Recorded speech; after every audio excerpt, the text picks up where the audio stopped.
လီဗာပူးခေါ်ယူအားဖြည့်သွားရတော့မယ့်တောင်ပန်တနေရာလီဗာပူးအသင်းအနေနဲ့လက်ရှိမှာပုံစံကောင်းတွေပိုင်ဆိုင်နေတယ်လို့မဆိုသာပါဘူး။အရန်ကြီးမဆိုရင်တော့မှဒါကပြုပြင်သွားရမယ့်အနေအထားမှာရှိနေပါတယ်။ဘာကိုအရင်ဆုံးပြုပြင်ရမလဲဆိုရင်တော့ညာချမ်းကလည်းတစ်ခုအပါဝင်ဖြစ်နေပါတယ်။ညာခန်းစစ်နေရာမှာ error တက်ခဲ့တဲ့အချိန်တစ်ခုရှိခဲ့ပြီးတော့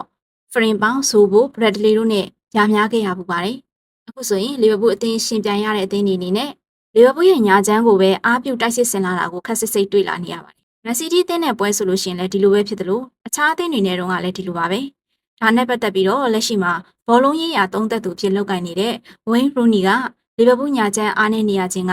ဆာလာအနေနဲ့အမြဲတမ်းကြီးမဟုတ်ရင်တော့ခံစစ်ကိုဆင်းကူဖို့တိုက်ပြီးတော့မြများဆဆအားထုတ်တာမရှိတာကြောင့်လို့ထောက်ပြပြောဆိုထားပါတယ်။ဒီဘက်မှာဒီစကားကပြိုင်ဘက်တစ်ယောက်ရဲ့စကားဆိုပြီးမြဲလဲပြန်စဉ်းစားကြည့်ရင်တော့မှန်တဲ့လောက်မှန်နေပါတယ်။ညာတောင်မန်ကခံစစ်အထိလိုက်ဆင်းပြီးမကူနိုင်ခြင်းကတစ်ဖက်ရဲ့တိုက်စစ်ဆင်လာတာတွေကိုအလွယ်တကူခွင့်ပြုပေးနေရတာပဲဖြစ်ပါတယ်။နောက်တစ်ချက်ကခရီးစားရှိနေရဲ့နဲ့စလော့ကသူ့ကိုမတုံးကျင်တာကြောင့်ညာတောင်ပန်ကစားသမားတဦးကိုကတော့လီဗာပူးအသင်းခေါ်ယူတင်နေပြီဖြစ်ပါတယ်။ခရီးစားအစားအီဂီတီကီကိုညာတောင်ပန်မှာထားသုံးတဲ့က